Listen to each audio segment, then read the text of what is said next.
Sa loob nga ng pamamahay nga nitong si Robert ay mababalot nga ng tensyon sapagkat hindi pa rin nagtitiwala itong si Robert. Lahat ng mga galaw ni Betsy ay pinagdududahan niya. Agad namang sagot nga nitong si Tita Connie na huwag siyang mag-alala sapagkat gagawin niya ang lahat. Siya ang magbabantay kay Betsy habang siya ay abala sa trabaho. Kaya naman na sisiguraduhin naman niya na walang makakalusot na kasamaan na gagawin nga nitong si Betsy. Kahit nahihirapan man itong si Betsy sapagkat wala na siyang kakampi sa loob ng bahay, wala na kasi ang kanyang ina na si Aling Susan.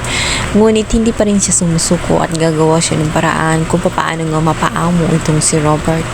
Naroon na nga tagunari siya isang gabi ay bababa siya ng hagdan upang sabihin na hindi siya makatulog, ang gusto niya ng bantay. Alam na ni Robert ang kanyang pinaplano. Sumagot lamang siya ng oo. Tuwang-tuwa naman itong si Betsy. Agad siyang nagpabango at naglagay ng mga kolorete sa kanyang katawan. Sabik na kasi siya na makasamang muli sa higaan ang kanyang asawa. Subalit magugulat na lang siya sapagkat hindi nga si Robert ang dadating kundi ito nga ang si Tita Connie, kung saan sasabihin nga nito na nangangailangan ng tulong itong si Betsy kaya siya naroroon sapagkat pinapunta siya nitong si Robert.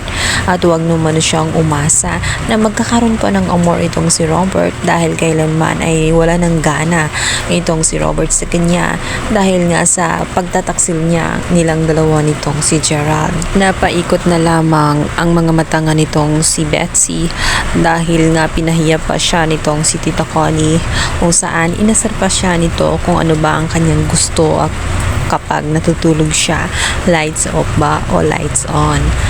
Inis na inis matapos nga umalis at tumalikod nga itong si Connie. Nagpigil lamang ng damdamin itong si Betsy, ngunit sa isip-isip niya ay gusto na nga niyang sampalin itong si Tita Connie. Tingin niya ay napakalaking hadlangan ni Connie sa kanyang mga plano sapagkat nariyan siya laging humaharang sa mga plano at hakbang na kanyang gagawin. Paano nga ba niya aamuin ang asawa kung laging nariyan nga itong si Connie? Hindi madali para kay Betsy ang kanyang dinanas kasi instead nga na gagawa na nga siya ng mga hakbang kung saan mapapaayos na nga ang kanyang sarili ay hindi naman siya pagkakatiwalaan sapagkat sinira nga niya ang tiwala ni Robert maging itong si Jenna. Kaya naman na tuwing nakikita nga ni Jenna ang pagmumukha nga ni Betsy ay galit na galit ito. Hindi niya alam kung paano nga pakisamahan ang mag-ama at kung paano nga alisin ang magagalit nito sa kanya.